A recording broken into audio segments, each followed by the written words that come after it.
அடுத்ததாக கண்டி என்பது எவ்வளோ ஒரு வரலாற்று சிறப்புமிக்க நகரம் என்று உங்கள் அனைவருக்கும் தெரியும்.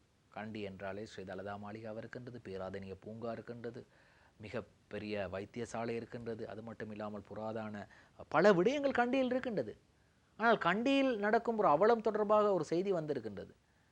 இப்படியான செய்திகளையும் நாங்கள் உங்களுக்கு தெரிவிக்க வேண்டும். எந்த நேரமும் நாங்கள் இந்த மக்களுக்கு நன்கு தெரிந்த செய்திகளை மட்டும் இல்லாமல் மக்களுக்கு தெரியாத இப்படி ஒரு பிரச்சனையும் இருக்கின்றது. பாருங்கள் இந்த செய்தி. பிட்டின் என ஆய வெளியிலிருந்து வருபவர்கள் தினகட்ட மூத்ரா லீட்டர் திலக்ஷ திஸ்தாஹாக் மானூரட்டகள். வெளியிலிருந்து வருபவர்கள் 2,30,000 சிறுநீரை கண்டியில் கழிக்கின்றார்கள்.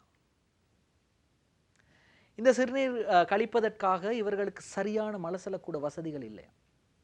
தலதா மாளிகாவுக்கு வருகின்றார்கள், பேராதனிய பூங்காவுக்கு வருகின்றார்கள், கண்டி வைத்தியசாலைக்கு வருகின்றார்கள், கண்டியில் இருக்கக்கூடிய முக்கியமான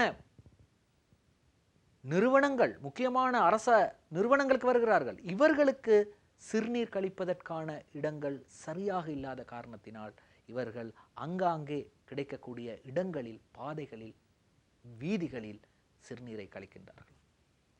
2,30,000 லிட்டர் சிறுநீரை ஒரு நாளுக்கு இவர்கள் கழிக்கிறார்களாம். வெளியிலிருந்து வருபவர்கள். நகரமும் மாசடைகின்றதாம். மாசடையாமல் இருக்குமா?